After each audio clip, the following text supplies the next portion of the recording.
მე უფრო რთული შეკითხვა შემხდა, მინდა თავიდანვე ხაზი გავუსვა. შენ შეხვდა ხშირად დასმული შეკითხვა. ხო, ანუ მაგნატილში ვთანხმდებით,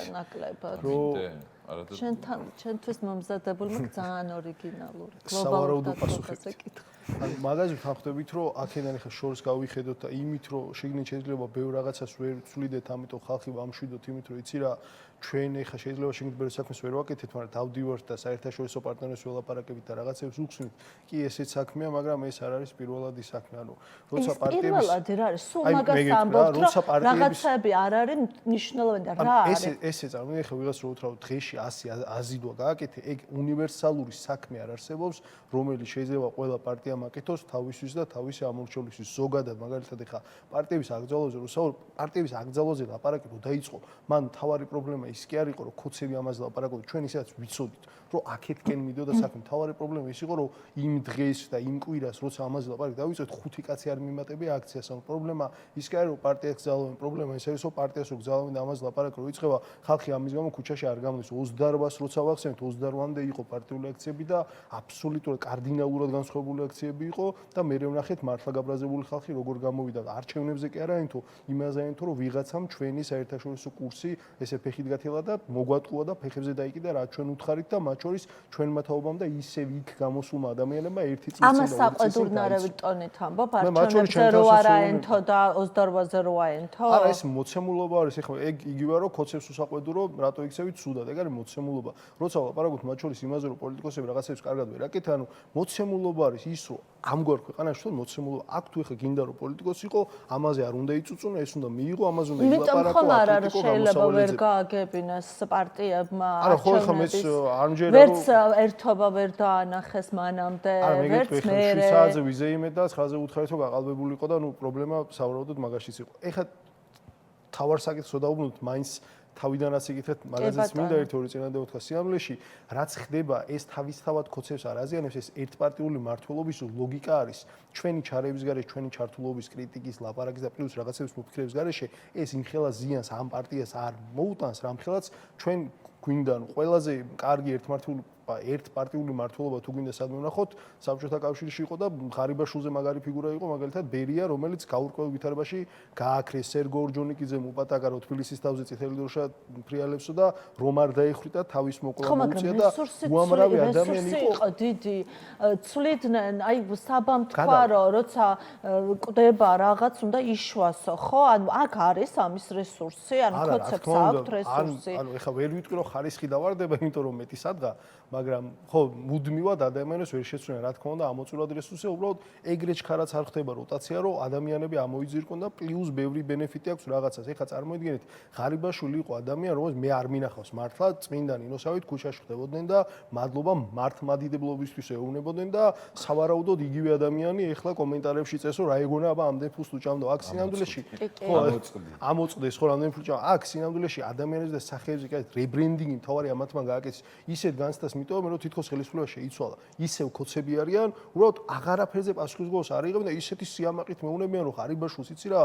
ბრალდებები აქვს წარდგენილი კორუფციასთან დაკავშირებით ყოფილი სუსის უფროს წინა ხელისუფლებას რო იძახდნენ რომ თავდაცვის სამინისტროს ბიუჯეტს ჭამდაო ეხლა თავიანთი მინისტრი ყავს დაჭერილი რომ თავდაცვის სამინისტროს ბიუჯეტს თურმე ჭამდა და ამას ისე ამბობენ რომ თითქოს ჩემი დანიშნულია თითქოს ღარიბაშვილი ორჯერ პრემიერად მე გავამწესე ეს აზიანებს თავის ელექტორატში სხვათა შორის აი რეგიონში არის ის ვინც მართლმადიდებლობისთვის უხდიდა მადლობას მშვიდობისთვის უხდიდა მადლობას და ეხლა კომენტარებში აგინებს გეთანხმები რომ ეს საკუთარ ელექტორატში არ აზიანებს რაოდენობას გააჩნია ადამიანებში და პლუს ჩვენი ჩართულობის გარეშე ამ კოგნიტური დისონანსის გაღვივების გარეშე რომელსაც ქართულოცნებად ამას იცი რატო აკეთებენ ეხლა ოპოზიცია რო კარგ ფორმაში იყოს ხო ამის ეკეთებას ხო ვერავინ ვერ გაბედავთ აქედან ჩვენ რომ მუდმივად კონტრშეტევაზე ვართ და შეტევაზე ვერ გადავდივართ მათ შორის რასაც რა თქმა უნდა აქვს ლოგიკური ახსნადი ჩვენთვის ყველასთვის ცნობილი მიზეზები მაგრამ ამაზე ხომ უნდა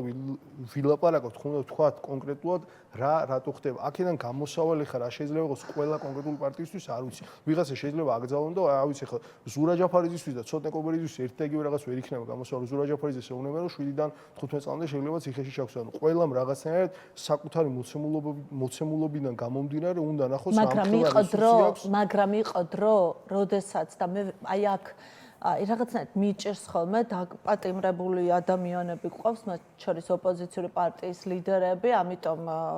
ზოგადად საუბრობ ამ თემაზე, მაგრამ იყო დრო, როდესაც ეხლა კი, ახლა როცა დაკავებულია, განადგურებულია და აკრძალულია ოპოზიცია და შენ დასჩხავი რომ სადახართ რაშვებით, სადავართ და საკანში ვართ ალბათ ეხლა ვინც მიყურებს ამბავს, მაგრამ იყო დრო, როდესაც შეიძლებოდა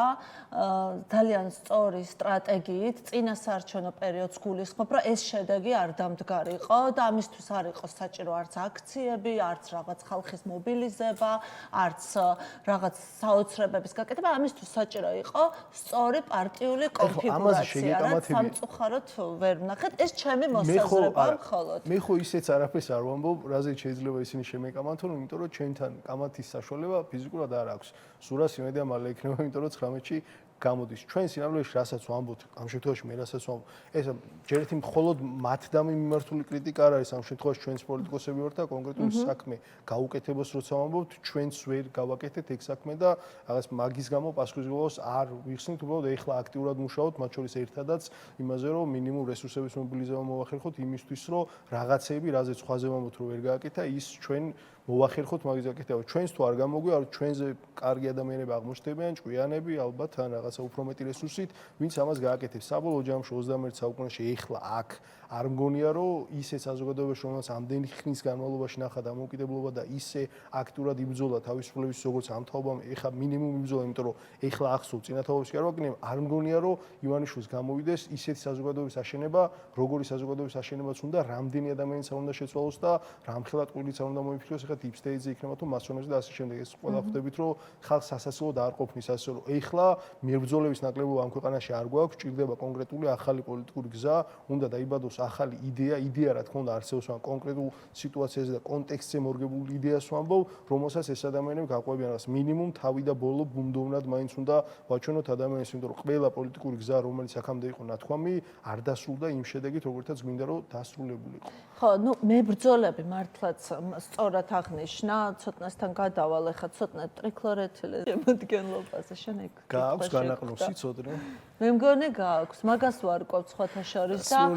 ძალიან უცნაურად უარყოფს ალექსანდრე დარახველიძე ნებისმიერ კითხვას ტრიკლორეთილენთან დაკავშირებით. ზურა ჯაფარიძე გვისმას დარწმუნებული ვარ და მის სტატუსს რუსთავის ნომერ მე-12 პენტენციურ დაწესებულებას 7-იანი პატიმრობის შემდეგ 19 დეკემბერს დატოვებსო. ძალიან ბევრი ლაიქი აქვს ზურა, ძალიან ბევრი გულები, ძალიან ბევრი კომენტარები, გაზიარებები, მოკლედ აი ასე დიდი ამბით ელოდებიან შენს გათავისუფლებას ადამიანები, მოქალაქეები და აქედან მინდა გთხოვო, რომ ჩემი გადაცემის სტუმარი იყო აუცილებლად. სხვათა შორის სანამ დააკავებდნენ, სულ რაღაც რამოდენიმე საათით ადრე იყო ასევე სტუმრად ჩემთან და დაცდილი. არა, ცუდად არ აქვს სხვათა შორის დაცდილი, იმიტომ რომ მე ვფიქრობ, რომ მე მართლა ერთი რაღაც გარკვეული პერიოდი მეგონა, რომ როცა წავიდა, იცოდა, სადაც მიდიოდა, მართლა რამდენიმე საათით ადრე დააკავეს, მაგრამ მეგონა, რომ მას ბრალს დაუმძიმებდნენ, როდესაც წავიდა ამაზე საუბარი, იცით თქვენ, უკვე დააკავებულ ადამიანებს რო აკავებდნენ ახალი რაღაც ოპერაცია რო ჩაატარეს. მოხდა ახალი ბრალი წარუდგინეს, უბრალოდ აკვეთის ღონისძიებაზე არ აქვს ჩეტანილი, როცა მომდეოთ დაუმძიმეს, ხო, მაგრამ აი გულისხმობ აკვეთის ღონისძიებას პატიმრობის ჩატოვებას იყო ამაზე საუბარი და კიდევ კარგი. ეხლა სხვათა შორის დრო არ ვთქვათ, რომ ეს არ გაუკეთებთ, თავის 2 დღით ადრე შეუძლიათ რომ შეიტანონ არა ეგ. ოღ ღმერთო, მოკლედ ხო, ნუ იმედი მაქვს, რომ ყველაფერი კარგად იქნება. სიგიჟე არის და არ ჭირდება მაგას, ანუ აკვეთის ღონისძიების სახით ეხლა ზურას პატიმრობა არც მანამდე არ იყო შესაძლებელი, ნუ მანამდეც კი რა ვიყო, მაგრამ არ შეიძლება პატიმრობის მოთხოვნა ადამიანზე, რომელიც ზუსტად იცი რომ მაგრადაც რომ მოგინდეს რომ ქვეყნიდან გააგდო, მაინც არ გაიქცევა, მან არის სიგიჟე რომ თქვა რომ ანტკიცებულებას გაანადგუროს, ან რაღაც ისე უამრავი დრო ქონდათ გამოძიებისთვის და კიდე რაღაცა გადავადება მოითხოვეს ეძებენ მტკიცებულებას, რომელიც არ არსებობს და საქმეში არის ჩადებული მტკიცებულებები, რასაც სინამდვილეში ფარული მიყურადებით კი რა ზურა ჯაფარიძე ეგრეთ ცოტნესაც ახსოვს, მიდიოდა პარკში და ელაპარაკებოდა ადამიანებს შეკრებილებს ღიად და მაგას ლაპარაკობდა ეთერში, რა საჭიროა, რა მტკიცებულება უნდა გაანადგუროს ან სად უნდა მიიმალოს, კაცი შუმა არის ის, მაგრამ